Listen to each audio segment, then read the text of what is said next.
किस तरीके से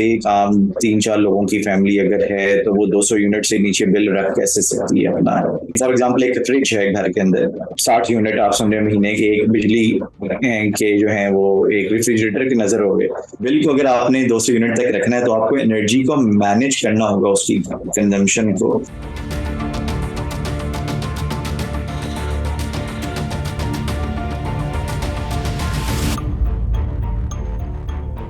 प्रोटेक्टेड कैटेगरी में जो है एक सर्टेन नंबर ऑफ यूनिट्स जो इलेक्ट्रिसिटी कंजम्पशन की बेसिस पे एक डेफिनेशन डिराइव की गई है कि जिसकी मंथली कंजम्पशन एक सर्टेन थ्रेशोल्ड लेवल तक है, मतलब 150 यूनिट या 100 यूनिट आप 200 उसको कैटेगराइज करते हैं। तो वो आप एक जो है जिसमें लाइफलाइन कंज्यूमर भी एक टर्मिनोलॉजी इस्तेमाल आ रहती है। एंड देन फिर आगे ये जो दो terminologies protected and non protected वाला सिलसिला, उसमें यही है कि आपके जो यूनिट रेट्स हैं वो सब्सिडाइज रेट्स पे आप चले जाते हैं और अल्टीमेटली वो आपके अभी जो पावर सेक्टर के प्रॉब्लम्स हैं उसमें भी किसी तरीके से फिर अगेन शामिल हो रही होती हैं चीजें, जिसे आप सब्सिडी की शक्ल आप कह लें। आप देखें 200 से 300 के अलग रेट हैं, 300 से 400 के अलग हैं, 400 से 500 के अलग हैं। सो ये तो आगे इसी तरीके से स्लैब वाइज बाइफरकेशन है।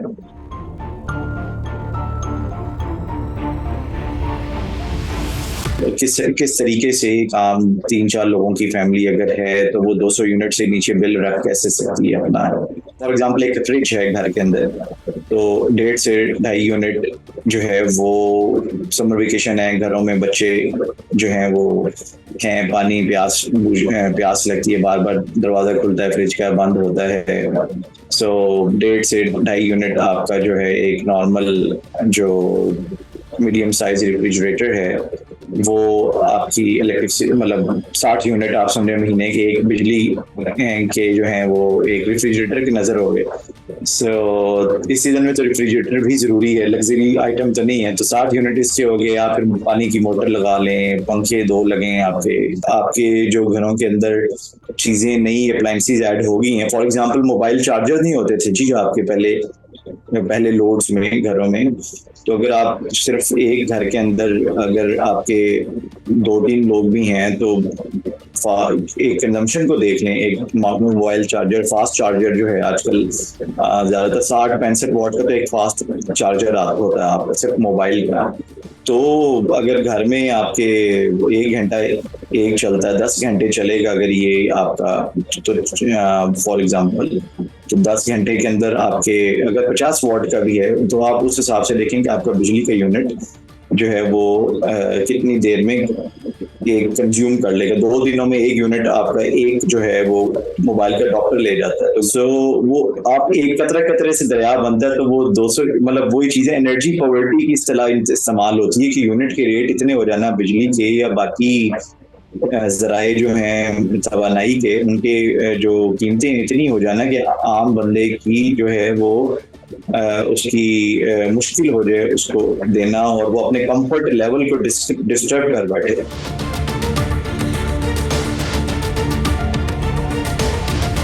आप कंजर्वेशन तो यही है कि आप अपना कंफर्ट लेवल, जिस तरह अभी मैं बैठा हूँ, मैं अभी लाइट बंद कर दूं अपने घर की तो मुझे पता है कि मैं जो है 160 यूनिट अपने जो हैं जो लाइट से बचा लूंगा और 60 वाट बचा लूंगा और मतलब once after certain number of hours इतने यूनिट बन जाएंगे इससे। सो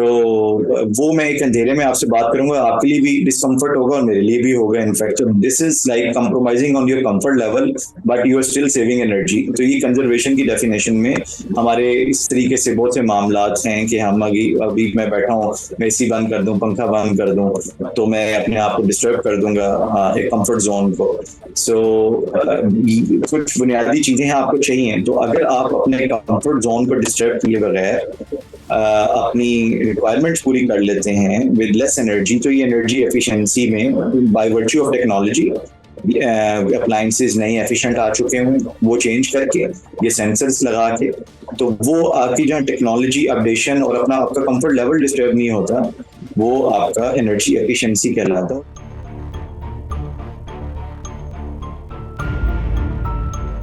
एक तो नेम प्लेट रीडिंग पे लोग जाते हैं और एक चीज होती है कि आपके जो डिजिटल मीटर्स लग रहे हैं EMI मीटर्स, उसमें आप घर का अगर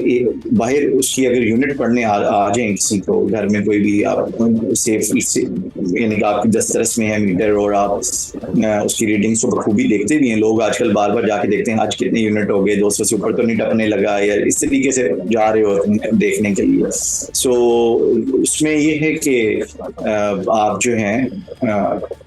उसके अंदर आप घर के एक एक अप्लायंस को ऑफ करने के बाद ओवरऑल ऑन करना शुरू करें, तो उसमें इंस्टेंट लोड आ रहा होता है मीटर के अंदर। तो हर बंदा अपनी जो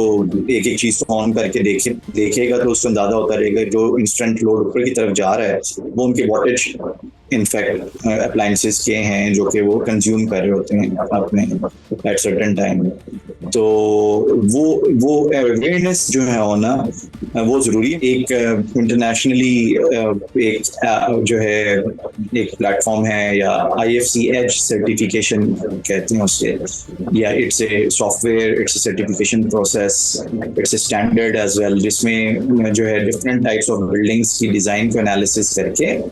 आप उसके अंदर जो है energy efficiency parameters, water conservation, या आपके जो इस्तेमाल होती हैं घर की मरम्मत में जो रॉ मटेरियल उसके ऊपर कितनी एमिशंस, कार्बन का एक नई टर्मिनोलॉजी भी चल रही है क्लीन मटेरियल्स की, तो वो एक बाखूबी इस तरह के IFC एज सर्टिफिकेशन सॉफ्टवेयर्स को एक मतलब जो है वो इजी टू यूज सॉफ्टवेयर है, उसमें बंदा एनालाइज कर सकता है अपनी मतलब प्ले कर सकता है कि अगर मैं घर पे ये मैयर इस्तेमाल करता हूँ, रिफ्लेक्टिव कोटिंग लगाता हूँ, सोलर लगाता हूँ, एरेटर वाटर फॉसेट्स लगाता हूँ, तो वाटर कंजर्वेशन से क्या इम्पैक्ट आएगा, क्योंकि जहाँ पानी इस्तेमाल कम होगा आपका वहां पर मोटर भी कम चलेगी, बिजली का बिल कम भी आएगा। So you need to look into the overall life pattern, efficiency और कंजर्वेशन से हटके आपको मैनेज करना है रिसोर्सेज को, वो कहलाता है एनर्जी मैनेजमेंट। सो बिल को अगर आपने 200 यूनिट तक रखना है तो आपको एनर्जी को मैनेज करना होगा, उसकी कंजम्पशन को।